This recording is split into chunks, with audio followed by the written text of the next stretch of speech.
Howdy gang, back at y'all again. Just ran 13 miles. I'm on my cool down walk right now. Actually just stopped here at the tree. Figured I'd make another video for you guys. Make sure you're liking them, because lately I've been liking all my own videos. As a creator, you gotta love your own stuff, you know what I mean? So if nobody else is gonna like it, I'm certainly gonna like it. There's no shame in that. But anyways, just ran 13 miles. I want to share these vibes with you guys. Feeling great. Feeling alive. Overcame myself. I know I could. I know that I can. But we got to put into practice what we know.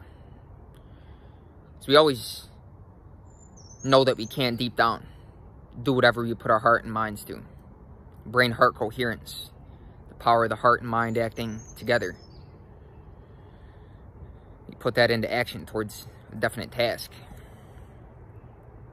What we want to manifest and bring forth and see in this three-dimensional physical world.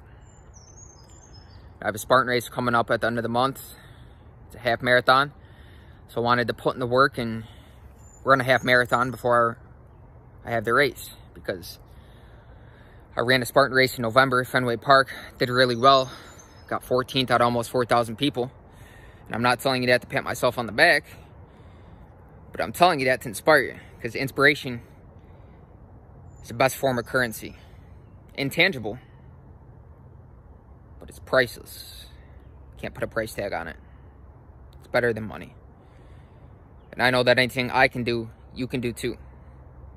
That's not just lip service. That's not flattery. It's not me talking out my ass. It's something that I know deep down. Because that same source intelligence that's operating within me is operating within you too. And oftentimes there's a lot of barriers to discovering that within oneself. A lot of social conditioning and programs and stuff that we've been exposed to,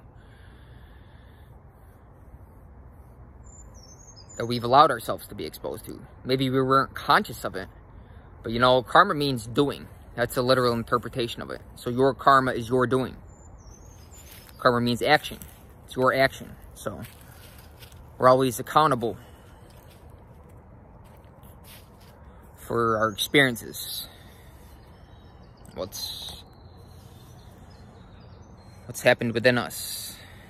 It's fundamentally our interpretation of what has happened.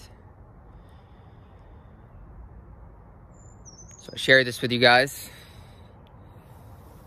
because anything I can do, I know you can do. A buddy the other day used the word can't. I was like, hey, cut him off. I was like, I don't believe that people can't. It's that they won't. It's a big distinction between can't and won't.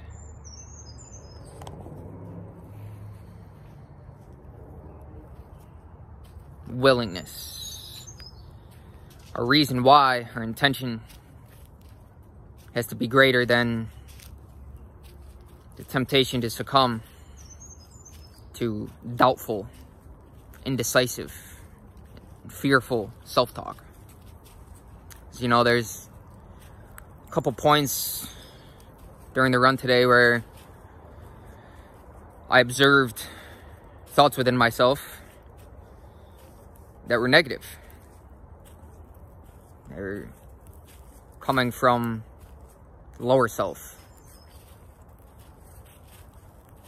telling me to stop.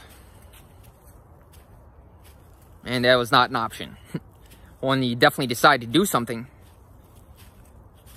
quitting is not an option. So what did I do? I picked up the pace. Flushed that shit out of me. I told it I wasn't going to succumb to it. And after a while, you do that repetitively, you reprogram your mind. You flush the weakness out.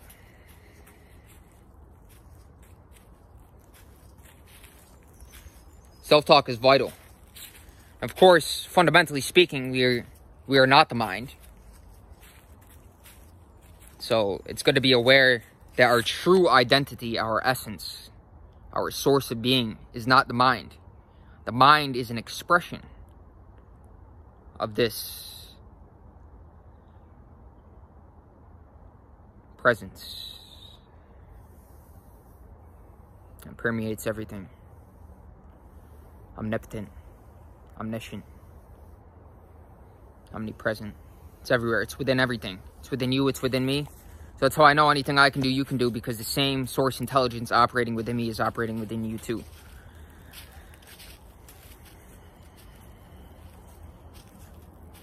So we need to be able to objectively observe these thoughts in order that we can disidentify with them.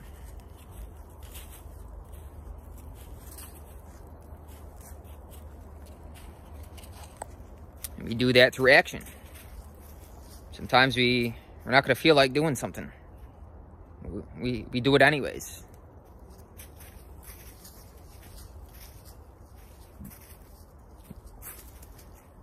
And I was doing a video recently about the distinction between working hard and working joyously. Now, I'd say most of the time I work joyously. I'm in a flow-based state of being. I want and choose to do what I'm doing. But there are those times where you're not going to feel like doing something. And you do it anyways because you know it's what you need to do in order to experience and manifest what you want to see in the world. And it's bigger than you. It's bigger than me.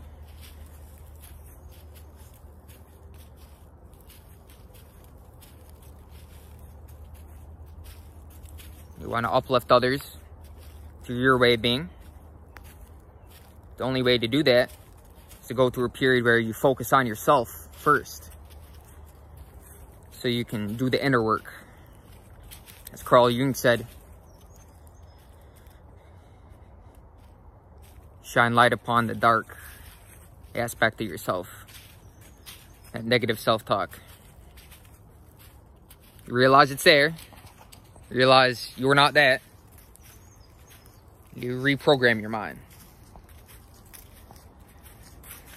It's that greatness exists within all of us.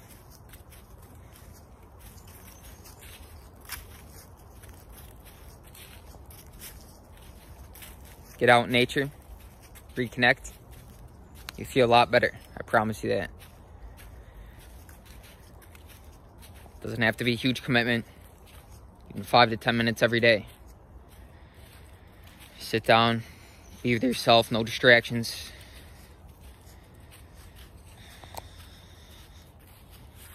And sit there. And do nothing. Now, I say that, but so long as you're trying to do nothing, you're doing something. So the art of simply sitting just to sit with no ulterior motive can be labeled as meditation. But that helps us clear out these thought patterns that may be limiting and observe them,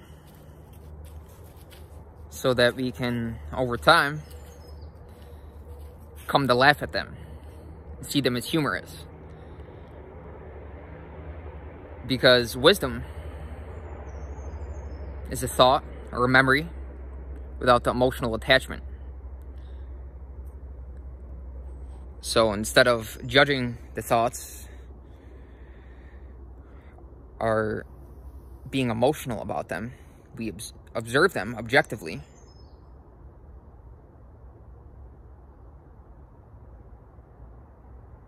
So that we can let them go, surrender them. And it's as if the moment they arise, they're already gone, because we're not clinging to them. We don't emotionalize them. The more we're able to do that,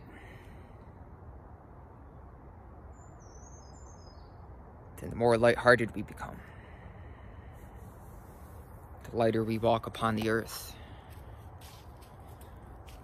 It's almost as if it's a floating feeling. And I notice a difference when I'm running too. When I'm having those negative, doubtful thoughts, I feel heavier. I feel like I'm dragging my feet. But when I'm in that flow-based state of effortless joyousness, then it's as if there's nobody there to do the work. It's happening. The body's doing its thing without me even trying. So that's operating from a space of power as opposed to force. Check out the book Power versus Force by David R. Hawkins. It's an amazing work. Will not be the same person if you read the book from front to back. It's another good habit to practice, is reading. Even if it's for a few minutes every day. The cumulative effect of that is great. And it's also a habit where we can practice delaying instant gratification. It's exercising the mind.